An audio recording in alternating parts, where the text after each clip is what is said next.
morning mga ka-Agri TV! I'm your millennial vet friend na si Doc Dan sa Alagang Avli Biocare.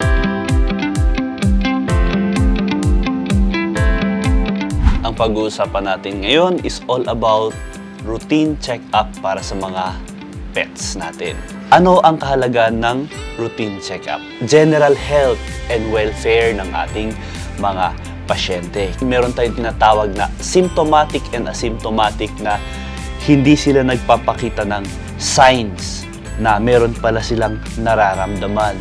At ngayon, kapag nagpakita na sila ng signs na halimbawa is nanghihina sila, nagkakaroon sila ng fever, yung mga ganon is baka yung senyales na yun is matagal na pala nilang nararamdaman.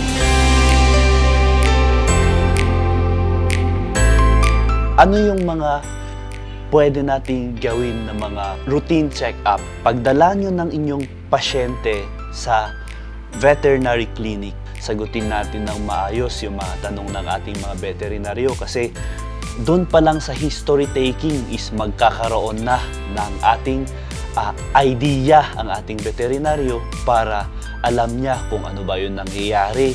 Sa physical examination pa lang natin, vaccination man yan or check-up is ang ginagawa ng ating veterinaryo is sine-check kung may abnormal heart sounds or kung may abnormal lung sounds. Ito si Milo, aso natin dito sa alaga natin dito sa clinic.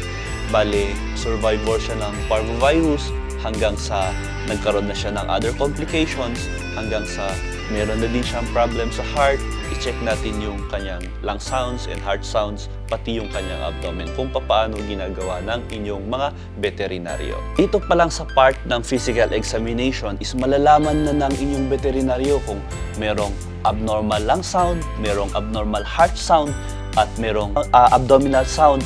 Kasi dun sa mga abnormality na yon is isang senyales na pwedeng nagpapakita na merong sakit yung ating pasyente. Sa physical examination naman is pinaka-importante ang four senses. First sa four senses ay sense of sight.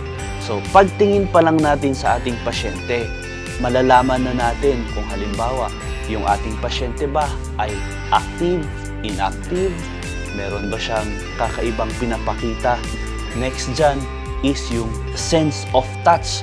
So, kailangan yung ating veterinaryo is from head to foot, hawakan niya yan. Mararamdaman niya kung halimbawa is meron bang mga bukol, meron bang kakaiba sa pasyente. Next is ang ating sense of hearing. Titingnan kasi ng inyong mga veterinaryo ang left and right side ng ating thorax is malalaman na natin kung halimbawa is meron siyang maririnig na abnormal lung sound. So with that physical examination is malalaman na natin na meron ng problem doon sa loob. So ma-assess yan ng inyong pinakamalapit na veterinary clinic. So natapos na tayo doon sa ating physical examination. Or kung halimbawa magpapabakuna tayo. So ngayon, kahit bakuna lang yung gagawin is na-physical examination pa rin sila.